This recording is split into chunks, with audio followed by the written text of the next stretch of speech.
За сайн байцгаана уу? Та бүхэнд олон улсын эхлэлний өдрийн мэнд хүргэе. За энэ сайхан өдөр миний бие шинжилгээ ухааны академийн хил зохиолын үрэлэнгийн эрдэм шинжилгээний ажилтан мөнх сайхан за мөн соёлын гавьяа зүтгэлтэн зохиолч аюур зантай хамтран нэгэн сайхан таличгийн тухай та бүхэндээ танилцуулж хүрэхээр Монголын үндэсний номын санд өнөөдөр хүрэлцэн ирээд байна. Яриандаа орохын өмнө бол таличгийн тухай бас нэг бяцхан мэдээлэл хүргэе гэж бодож байна. За Монгол хэл шинжлэлийн түүхээс үзэх юм бол таличиг судал бол нэлээд эртний уламжлалтай. Тухайлах юм бол 1264 онд Монголын юу тал зохиогдсон, 1389 онд Хуай юу тал зохиогдсон гэх мэт олон жишээ баримтыг дурдж болно. За үүнээс үзэх юм бол таличгийн нийгмийн үүрэг бол маш чухал байжээ. Эрт идэвгүй айланд нь ч таличгийн нийгмийн үүрэг бол чухал байсан гэдгийг бол үүнээс харж болохоор байгаамаа. За ямар ч нийгэм бас ямар цаг үед бол таличиг бол үндсэн 3 үүрэгтэй байсаар ирсэн. Үүнд бол таличиг журамлах, хэвшүүлэх, лавлах гэсэн ийм үндсэн 3 үүрэгтэй байдаг. За тухайн нийгмийн нөхцөл байдал хүмүүсийн бас боловсрол мэдлэгээс шалтгаалan таличгийн энэ 3 үүргээс аль нэг нь дамгаалж нөгөө хоёр нь бол хавсарсан маягтай ингэж явж иржээ. Таличгийн уламжлалыг үзвэл. За бидний өнөөдөр ярих энэ тайлбар тайлын хувьд бол 17 дугаар зууны үе зохиогдсон хааны эцэн хэмэх тодголтой манж хятад тайлны бол нөлөө нэлээх байдаг. За учир нь бол тухайн үед зохиогдсон манж хятад тайлны уламжлал тухайн тайлны бэлэн загвар дээр тулгуурлаж монгол хэлний тайлбар тайлуудыг бол зохиож ирсэн ийм уламжлалтай байдаг. За өнөөдөр бид хоёр та бүхэндээ бол Монголын үндэсний номын санд хадгалагдаж буй хааны бичсэн нэмж тогтоосон манж үгний таль бичиг гэдэг энэхүү талын тухай танилцуулахаар энд хүрэлцэн ирээд байгаа. За энэхүү талын уг их нь бол Чин улсын Инх хамглан хааны үе буюу Инх хамглан хааны 47 дугаар он буюу 1708 онд зохиогдсон ийм тал байгаа. Уг тал нь бол нийт 25 дэвтэр 280 зүйлээс бүрдсэн ийм тал байжээ. За хожим нь бол 1771 онд уг талыг нэмж баяжуулаад Чин улсын 1171 он гэдэг нь бол Чин улсын тэнгэр тэтгэгчийн 36 дугаар онд уг талыг нэмж баяжуулж ингэж хэвлсэн байдаг. Уг тал нь бол уулын 25 дэвтрийг 32 дэвтэр 280 зүйлийг бол 292 зүйл болгож ингэж нэмсэн байдаг. За энэхүү тал бичиг бол манай Монгол тайлбар тайлын бол хамгийн анхны эхүүдийн нэг гэж ингэж хэлж болно. Үн цэний хувьд бол манай тал бичгийн түүхэнд бол тэмдэглэгдэхүйц ийм үн цэнтэй ховор ийм бичгийн дурсгал байгаамаа. За юуны өмнө бол энэ талыг орчуулсан пүрэв гүнгийн тухай бас та бүхэн танилцуулъя гэж бодож байна. За та пүрэв гүнгийн тухай биднэрт ярьж өгөхгүй юу? За пүрэв гүн гэдэг хүн бол Сайн ноён хан аймгийн Жон засгийн хошууны ноён байсан. Пүрэв гүн гэдэг нэрээр улсад олон нийтэд алдаршсан. Яагаад гэвэл улсад туслагч гүн гэдэг цолыг эцгээсээ өвлөж авсан тийм цолтой тийм хүн байна. Энэ талыг зохиох үедээ бол пүрэв гүн цолтой байсан уу эсвэл бэл болсон байсан уу гэдгийг бас магадлах ёстой. Яагаад гэвэл Богд хаант улсын үед тэрээр улсад байгуулсан гавьяаныхаа төлөө бэл хэрэгм авсан. Тийм болохоор Жонон бэл пүрэвж өгж явж байгаад тэгээд манай нөгөө их хэлмэгдлийн жилүүдэд хэлмэгдчихсэн юм хүн байгаа. Ерөнхий намтрын хувьд бол пүрэв гүнийг ятхан хуурч пүрэв гүн гэж халахтаяар алдаршсан. Нилээд хэдэн төрлийн хөгжмийг маш гоё тоглодог хүн байсан. Тийм ч болоод 1930 онд Улсын төв театр тухайн үед Бөмбөр ногоон театр гэж нэрлэгддэг байсан. Энэ театрыг байгуулагдахад пүрэв гүн ятгахын багшаар ажиллаж ирсэн. Тэгээд 1938 онд хэлмэгдэж нас барахад нь Янзан хамбын хэрэгт хамагдаад тэгээд Янзан хамбын хэрэгт ялалсан тэр шүүх хурлын өөрийнх нь ажиллаж байсан Улсын төв театрт шүүн таслах хурланд болж тэгээд буудан алах ял оноогоод ингээд цаацалчихсан ийм учиртай юм байна. Хэлмэгдэхсдийн цагаан ном дотор бол Аранхай аймгийн 3 булаг сумын харьяат тайж гаралтай сонин ташийн пүрвжүү гэдэг маш тодорхой бичсэн тэр үеийнхаа насаар бол 56 настай хэлмэгдсэн ийм хүн. Пүрвгүн энэ талийг бичих болсон энэс өөр бичсэн зүйлч байж магадгүй. Ягаад гэвэл Пүрвгүн 1923 онд ноёдын эрх ямбыг эвдэхэд ноёны хошуудны засгийн эрх мэдлийн энгийн ард түмэнд шилжүүлээд тэгээд Улаанбаатар руу явсан. Тэр үедээ бол хошууныхандаа судар бичгийн хүрээлэнд албан хаахаар боллоо гэж чөлөө мэдүүлсэн гэж бичсэн байдаг. Тэр хошууны тамгыг засаг хурааж аваад оронд нь ардын засгаас шин тамга онооход анхны тамгыг Пүрвгүн өөрөө хошууны анхны дарга Гева Балжир гэдэг хүнд гартуулсан бас баримт байдаг. Тэр Гева Балжир гэдэг хүн бол одоо Монгол улсын гадаад харилцааны сайд байсан хүн шүү дээ. Одоо гадаад харилцааны яамн дотор хөргөн залаатай байгаа тэр хүн. Гева Балжир сайд бол Агдамбуугийн амар гэдэг түүхч Монгол улсын ерөнхий сайд байсан хүнтэй хамт хэлмэгдэж Орос руу баривчлагдаж явсан. Тэгээд амар сайдыг буудаж хороох тэр үед Гева Балжирыг 25 жилээр чөлөө хорих ялаар шийтгэж Архангельск мужи руу хүнд нөхцөлтэй хорихлаа цөлсөн тийм баримт байдаг. Энэ Гева Балжир сайд, амар сайд хоёр өөрсдөө найз нөхдийн маш дотн харьцаатай байсан болохоор Пүрвгүний тухай их олон зүйл ярьж үлдээсэн байдгийг. Тэгээд тэр нь бол засгийн газрын хэмжээний сайд, ерөнхий сайд явсан хүмүүсийн яриа учраас энэ нэлээд баталгаатай яриа. Тэгээд тэр баталгаатай ярианд юу гэж байдаг вэ гэхээр Пүрвгүн судар бичгийн хүрээлэнгээс улсын төв театр байгуулагдахад хөгжмийн багшаар ирсэн гэж ярьсан. Тэр хөгжмийн багш байсан үеийнх нь өөх түүх бол маш тодорхой байгаа. Энэ бол хожим 20 дугаар зууны Манлай уртын дуучин гэж манай ард түмэн цалалсан Дорж давггой дурсамж бий. Тэр Дорж давггой дурсамж дотор Пүрвгүнийг нэлээд олон нэлээд тийм онцгой байдлаар дурссан тийм яриануд байдаг. Энэ дотор алдаа мадагтай яриач бий. Жишээлбэл Пүрвгүнийг сайн ноён хан аймгийн чуулган дарга байсан энэ гэж тийм том ноён энэ гэж жоохон алдаатай ярьсан. Чуулган дарга бол байгаагүй. Гэхдээ үнэхээр хошуу захирсан том ноён байсан үнэн. Тэгээд тэрнээс энэ Манж хятад хилэн маш гарамгай. Тийм учраас судар бичгийн хүрээлэнд төшмөлийн алба хааж исэн гэж Дорж давггой яриа байгаа. Гэхдээ тэр бол төшмөлийн хуучны ноёдууд тэр ардын засаг төшмөлийн зэрэгтэй ажил хийх боломж юм ерөөсөө байгаагүй юм байлээ. Тэр чүтгэл одоо улсын төв театрт байхад ч гэсэн хуучин засагт ноён байсан гэдгийг нуудаг, дарддаг. Тэр үед улсын төв театрт хоёр гүн цалтай хоёр засаг ноён ажиллаж байсан. Нэг нь Төдөө гэж хүн. Төдөө хуурч бол Түшээд хаан аймгийн Үйзэн засгийн хошуу гэдэг хошуу ноён байсан хүн. Гэхдээ тэр хүн бол өөрөө ардын засаг мандахад дөнгөж 18 настай хүн байсан учраас тэр очиргүй тэр ноён сууж амжаагүй. Гэхдээ хошууны туслах нь тэр хүний өмнөөс хошуу засгийг хариуцдаг. Тэр өөрөө бол морин уурандаа илүү дуртай юм байсан юм бэл. Одоо Монголын хамгийн анхны бичүүлсэн 12 пянзан дээр Төдөө хурч одоо Ичээ ордод урдуулж Төдөө хуурд нь одоо тэргээ зарладаг тэр хуурч чинь тэр Төдөө дөрч гүн шүү дээ. Ингээд энэ хоёр ноёныг хоёулангийн ноён байсныг нэлээд дарагдуулж тэгээд зарладаг байсан. Хожим нь бас хоёулангийн Алтан оргийнхныг хядах үед адилхан нөгөө хэлс хэрэг нөмөр гэж хоёулангийн алсан юм учиртай. Тэгээд өнөөдрийн одоо олон улсын их хэлний өдөр гэдэг энэ онцгой өдөр манай мөнх сайхан доктор өөрийнхөө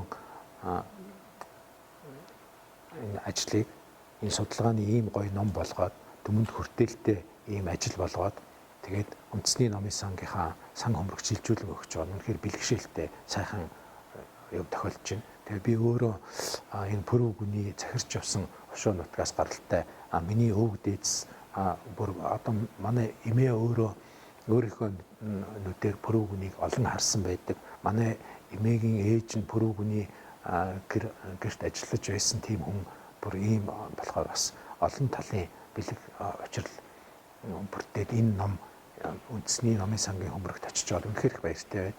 Тэгээд одоо хамгийн гол нь Пүрэв хүн бол өөрөө асар олон удам дамжсан Монголын яг хуучны хилээд засгийнхнуудын сонгодог дүр болсон. Яг тэгвэл Пүрэв хүний аав нь алдартай Дархан ноён гэж хүн байсан. Тэр хүний хийсэн эд идэл нь бол уран тансгаар гайхагддаг тийм уран гартан байсан. Тэр хүний өвөө Сэцэн гүн гэж яруу найрагч хүн байсан. Тэр Сэцэн гүний номын өргөө гэдэг нь тэр хавийнхаа хэдэн хошуунд яригддаг онцгой зүйл гэж 32 онд эсэргүүний уугаар тэр хүрээг буудаад тэгээд хамт шатчихсан тийм номын асар том хөрөнгөтэй хүн байсан. Одоо тэр буйр нь байдаг гэсэн тий? Буйр нь байхгүй. Хүрээний буйр бол байгаа. Хүрээнийх буйр нь байдаг. Гэхдээ тэр 3 ноёны бунхалсан шарил нь бас бий. 3 бүлэг сум нь бий. Ер нь Алтан уургийнхны шарилыг бунхалж тэгж оршоосон өөр хошуу ер нь Монгол даяар одоохондоо мэддэхгүй байх шиг байна. Тэнд бол 3 ноёны шарил гэдэг нь саяны ярьсан энэ Пүрэв хүний эцэг өвөө хоёроос гадна тэр Сэцэн гүний өвөг болох Мэргэн Жаагүн гэдэг хүний шарил бас тэнд байгаа. Угаасаа Мэргэн Жаагүн халах даяар алдартай Манжин хааны ордонд хүртэл Мэргэн Жаагүний хэрэг тайлсан түүхүүдийг тусгайлан содрог болгож тэр чи одоо Манжин хаанч тэр Монголын одоо их Монгол улсын үеч тэр хуулийн систем нь бол ерөнхийдөө тийм англи-саксоны хуулийн систем шиг байсан юм байна шүү дээ. Тэгээ хуучин иймэрхүү эргийг ингэж шүүжсэн гэдгийг харж дараа нь яадаг. Тийм болохоор хэрэг шүүсэн бүх тэмдэглэлүүдийг тэмдэглэдэг байж энэгээрээ Мэргэн Жаагүний хэрэг шүүсэн тэмдэглэлүүд гэдэг нь Манжин хааны ордонд тусгайлан дэвтэр болгож хадгалагддаг байсан тийм учиртай юм. Тийм болохоор анх тэр онцгой хуульч ноёныг таал болгоход нь чандарлаж бунхалж тийм том шүтээний тийм онгоны газар бий болгосон. Тэр ихсийн газар нь одоо хадгалагдаж байгаа. За ер нь манай эрдэм шинжилгээний ажилд судлаачдын бас судалгааны ажлын хажуугаар энэ ховжны ховор ном бүтээлүүдийг судалгааны эргэлтэнд оруулах, эрдэм шинжилгээний эргэлтэнд оруулах нь бол бас нэг ажил нь болж идгээ тий. За энэ ажлынхаа хүрээнд бол би бас номын сантай хамтарч ажиллаж одоо миний номын сантай хамтарч ажилласан бол энэ 3 дахь ажил юм байгаа юм тий. Нэг нь анхных нь бол одоо 2006 онд хэрдээ тий. Юунд Унгар төвлөгжсэн банзрагт судрын бас нэлийн эртний юм хийг бид нар хэвлүүлж ирсэн байгаа. За хоёр дахь нь бол одоо үндэсний номын санд хадгалагдж байгаа бас уламжлалт хэлзүүн Монгол хэлзүүн бичгүүдийг бид нар бас хэвлүүлж ирсэн. За энэ ажил маань бол 3 дахь ажил юм байгаа. Тэгээд энэ ажлыг анх энэ Пүрэв хүн гэдэг хүний энэ толны тухай бол одоо манай Монгол судлалын түүхэнд бол нэлийн тийм алдаатай маягийн тийм тэмдэглэл байдаг байхгүй. Тэгэхээр бид нар бол энийг судалж сурвалжлаад номын сан дээр ирж үзээд за энэ бол одоо яг 36 тайлбар биш юм байна. Энэ бол одоо орчуулгын тал юм байна гэдгийг мэдээд за ингээд энийг ер нь бол одоо эрдэм шинжилгээний эргэлтэнд оруулах ажлыг хийх зүйтэй байна гэд ингээд ичээ хорлоо захиралтай уулзаж ярилцаад номын сангийн зүгээс бол бидэнд маш их тусалцаа үзүүлсэн тий. Ичээ хорлоо дарга байна. Бас Монгол судлалын хэлцийн дарга тунгалагч. Тэгээ энэ бүх хүмүүсийн хүчин чармаалтаар бол өнөөдөр одоо ном маань ингэж хэвлэгдэж гарсан юм байгаа юм. За одоо эргээд ингээд толныхаа тухай бас нэг жоохон танилцуулъя гэж бодож байна. Тий. За энэ тал маань бол ер нь бол талын зохиомж бол маш өвөрмөц. Уул тал нь бол өөрөө хятад манж хэлний тал. Гэхдээ манж нь бол бас манжаараа тайлбарлсан юм тайлбар маягийн тал байгаа байхгүй юу. За Пүрэв хүн болохоор энийг энэ талыг одоо энэ хэвлэгдчихсэн байгаа энэ талынх нь хараар бичсэн нь бол одоо яг нөгөө хятад манж их нь байгаа юм. Энийх нь ард бол улаан бихээр одоо монголоор орчуулж бичсэн. Энэ бол маш сайхан бичгийн хэвтэй, маш сайхан чигттэй. Энэ улаан бихээр бичсэн бичиг бол ер нь Пүрэв хүний гар авчмал тий. Яг өөрийнх нь гар авчмал тий. Ингээд нэг зүйлийн ийм тойл бичиг энэ хүн хийжээ. За энэ тойл нь бол одоо нэг талаар бол хятад манж монгол хэлний ийм 3 хэлний орчуулгын тал юм байна. За нөгөө талаар бол одоо энэ манж хэлний үгийг манжаар тайлбарлахаар манж хэлний тайлбар тал асуулчихж байгаа. Монгол үгийг бас монголоор тайлбарлацсныг харах юм бол бас монгол хэлний тайлбар тал болчихж байгаа. Тэгээ ийм өвөрмөц зохиомжтой ийм тайлбарч байгаа даа. Ингээд Энэ талын 26 дугаар дэвтрийн ард бол Пүрэв өнгийн өөрийн гараар бичсэн талын төгсгөлийн үг байгаа. Энийг бол бид нар одоо номынхаа ард ингээд хэвлэлсэн байгаа. Тэ. За энэ төгсгөлийн үг дурдсанаар бол одоо бичин жил би энэ талыг бичиж дуусгаваа, орчуулж дуусгаваа гэсэн байгаа. За нэгдүгээрт, хоёрдугаарт бол энэ талыг би ихс дээдсийн зэрлэгээр би энийг одоо орчуулваа гэсэн байгаа юм тий. Тэр нь бол одоо богд хааны зэрлэгээр байх гэж бид нар одоо бодож байгаа юм тий. Тэгээд бичин жил богд хааны зэрлэгээр би бичиж дуусглаа. За одоо энэ ажлаа би хүлээл гэж өглөө. Тэгээд эрдэмтэн мэргэд үүнийг бас тунгаан шүүгээд ингээд олонд тархан хэвлүүлээрэ гэсэн ийм төгсгөлийн үгтэй. Тий. За энэ төгсгөлийн үгийг бол 26 дугаар дэвтрийн төгсгөлд бичсэн байгаагаас үзэх юм бол Пүрэв хүн бол хамгийн сүүлд 26 дугаар дэвтрийг орчуулж дууссан баха гэж ингэж хамгаалж байгаа. За тэгвэл энэ бичин жил гэдэг маань өөрөө хэдэн он байсан юм бэ гэд ингээд бас яг нөгөө бичин жилийнхаа нөгөө өнгө юуг нь заагаагүй учраас тийм бид нэг бас дахиж шүүж үзлээ л дээ. Тэгэхэд энэ бичин жил бол 1908 он, 1920 он, 1932 онд энэ 3 жил тохиож байгаа. За тэгэхээр богд хааны зэрлэгээр зохиосон гэж үзэх юм бол богд хаан 1911 онд хаан ширээн зугаад 1924 онд нас барсан байна. Тэгээ ингэж үзэх юм бол энэ талыг бол 1920 онд зохиосон ийм орчуулж дууссан ийм тал юм байна гэж ингэж бид нар дүгнэж байгаа. Тэгэхээр одоо 1920 онд дууссан гэдэг чинь энэ жил одоо 2025 он болно гэдэг чинь одоо 100 гаруй жил болол тий. Энэ тал хичиг бол Монголын үндэсний намын сангийн сан хөмрөгт одоо хадгалагдаад ингээд ирсэн байжээ. Энийг бол одоо бас үзэж харсан хүн тун цөөхөн бас эрдэм шинжилгээний үүднээс бас ашигласан хүн бас хэцүүхэн байгаа байхгүй тий. Тэгэхээр ингэж намын сангийн сан хөмрөгт ингээд удаан хадгалагдсан учраас энэ талын талаарх одоо бас мэдээлэл зарим талаар одоо бас алдаатай байгаа юм. Тухайлах юм бол одоо академич усан дэндугаа бол энэ Пүрэв хүний зохиосон ийм нэг зүйлийн бас 36 тал байна. Тэг тайлбар тал байна. Тэг гэж ирээд өөрөө тэмдэглэсэн байгаа. Үүнээс нь бол балаад хүмүүс одоо яг энийг нэвшилж аваад ер нь бол тий энэ Пүрэв өнгийн тал бол 36 тайлбар тал юм байна гэдэг ингээ ойлгоцсон байгаа байхгүй. Тэг ингээд Пүрэв өнгийн талыг 36-т гэж үзсэн учраас ер нь бол Монгол тал бичгийн уламжилд бол 36-ийн 2 тал байна. Нэг нь бол 1917 онд 17 онд нөгөө Бат очир Мишиг нарын зохиосон нэг тайлбар тал байна. Тий. За нөгөөх нь бол энэ Пүрэв өнгийн тал байна гэж ингэж үзсээр ирсэн байгаа. Тий. Одоо ингээд бид нэр судалгаанд оруулаад энэ талны тухай судлаад сурвалжлаад явхад бол энэ бол тайлбар тал биш орчуулгын тал болж тараад байгаа байхгүй юу? Нэгдүгээр. Хоёрдугаарт бол энэ маань 36 тайлбар тал биш болчихж байгаа. Энд чинь бол үндсэн тал нь бот нь бол 32 тий 32 дэвтэр. Тэгээд 292 зүйл ийм тал болж тараад байгаа. Тэгэхээр одоо нэг талаар одоо бид нар энэ талыг эрдэм шинжилгээний эргэлтэнд оруулахын хамт одоо бас хүмүүсийн ойлгож ирсэн тэр буруу ойлголтыг бас засаж залруулж байгаа. Энэ талаар одоо бас ажил багталтай болчихж байгаа юм л да. Энэ ажил маань. Одоо намын санд байгаа чинь бол яг ийм хэмжээний 40 дэвтэр. Яг тий наа чи яг ингээд 40 дэвтэр тий. Үндсэн 32 бүгд үгийн хэлэх нь болохоор 8 дэвтэр. Ингээд нийтдээ 40 дэвтэр байгаа байхгүй 36 биш 40 дэвтэр болж байгаа. Тий. За дараагийн онд бол одоо бид нар талийнхаа доторх бас нэг ач холбогдол талийнхаа тухай бас нэг онцлог танилцуулах зүйтэй хаа гэж бодчих тий. За мэдээж энэ 40 бот зохиолыг талыг ярина гэдэг бол мэдээж одоо маш их ажил, маш их судалгаа одоо өнөөдөр бол мэдээж ярьж дуусахгүй ийм л ажил байгаа юм л та тий. Гэхдээ бол одоо товчлоод дурдах юм бол энэ бол нэгдүгürt бол орчуулгын тал тий. Орчуулгахтаа бол үгийг шүтэж орчуулсан. Үгийг шүтэж орчуулсан буюу энэ бол өвчлсөн орчуулга байгаа байхгүй юу? Яг манч хилэн дээр юу гэж вэ? Тэрийг яг өвчлөөд орчуулчихсан ийм тал байна тий. Талийнхаа онцлогийн хувьд. За нөгөөдгөр бол энэ тал маань шагж хилэнгийн зохиосон монгол хэлний тайлбар тал, монгол үсгийн дүрмийн талаас өмнө зохиогдсон учраас монгол бичгийн зөв бичиг дүрм бол харьцангуй жигдрээгүй тий. Өөрөөр хэлэх юм бол нэг үгийг олон янзаар бичсэн. Тий. Энэ дотор бол олон янзаар бичсэн үг хэллэгийг ингээд түүхэд үзье гэвэл маш олон байгаа тий.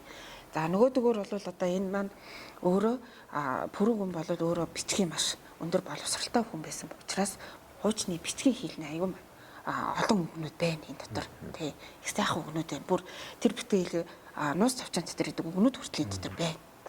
Маш сайхан юм үг хэлэхдээ үгийн сангийн судлаад үзэх юм бол олон янзын судалгаа хийж болохоор ийм сайхан судалгааны хэрэглэгдэх юм байна да. За нөгөө талаар бол энэ тал маань ингэж нөгөө Монгол бичгийн хэлний өмнө зохиогдсон учраас энэ тал маань нийт монголчуудын буюу монгол угсаатан нэг бичгийн хэлтэй байх үеийн дурсгал тооцогдож байгаа. Өөрөөр хэлэх юм бол одоо манай Монгол улсад шинэ цагийн боловсрол түүхээс өмнөх үеийн бичгийн дурсгал тооцогдож байгаа байхгүй. Тэгэхээр энэ бол одоо нэг талаар яг манай өнөөдөр манай Монгол улсын үндэсний номын санд байгаа боловч манай Монгол угсаатан тухайлах юм бол одоо өвөр Монгол, Бурят одоо манай улсын монголчууд бүгдээрээ нэг бичгийн хэлтэй байх үед зохиогдсоноор бас их ач холбогдолтой, бас их онцгой ийм бүтээл болж байгаа. Энэ бүтээл маань ер нь одоо энэ өөрлөгч шуудад ч гэдэг юм уу нэг иймэрхүү манж үгийг монгол руу хатсан тийм болгосон талнууд алхир их байд юм бол. За ер нь бол мэрцэр бол байдаг. Гэхдээ яг хэмжээний хувьд гэдэг юм ач холбогдлын хувьд бол яг энэ талтад үүсгүүц бол байхгүй тийм. Тэрнээс баг цаг бол байна. Бас байхгүй гэж хэлж болохгүй тийм. Энэ яг бүх монголчууд нэг бичгийн хэлтэй байсан үеийн зохиол гэдгээрээ энийг бол одоо бас өөр монголчууд маш их сонирхдаг. Талиа бол одоо Богд хаанд өргөн бариад за талиг бол цааш нь тархан хэвлүүлэх өөрийнх нь ийм хүсэл байсан боловч за одоо нөгөө тухайн үеийн нийгэм цаг үеийн байдлаас тухайлах юм бол Монгол оронд одоо ардын хувьсгал ялж Богд хаан ширээнээсээ буусан энэ түүхэн үйл явдлын улмаас олж одоо энэ тал бичгийг одоо хэвлүүлж чадаагүй ингэж үлдсэн байгаа. Тэгээд 24 онд гэдэг Богд хааны нас барсны дараа бол энэ тал бичгийг Богд хааны ордон музейгээс Улсын төв номын санд шилжүүлсэн гэдэг ингэж ийм тэмдэглэл байдаг. Тэ. За одоо үүний ачаар бол хэдийгээр 100 гаруй жил одоо энэ талыг хэвлүүлж ингэж олон хүртэл болгож чадаагүй ч гэсэн өнөөдөр бол бид нэр пүрүүгүнгийн хүслийг биелүүлж тэ энэ талыг ингэж хэвлүүлж олон түмэндээ хүргэж байгаа эрдэм шинжилгээний хэрэгэлтэнд оруулж байгаадаа бас их баяртай байна. За ингээд нэвтрүүлгийн төгсгөлд одоо энэхүү сайхан номныхаа дээжийг аюур зан зохиолчтой өргөн барья. За эцэст нь тэгээд номын цагаан буян дэлгэрэн аривч холтгой хэмээн ерөөл өргөё.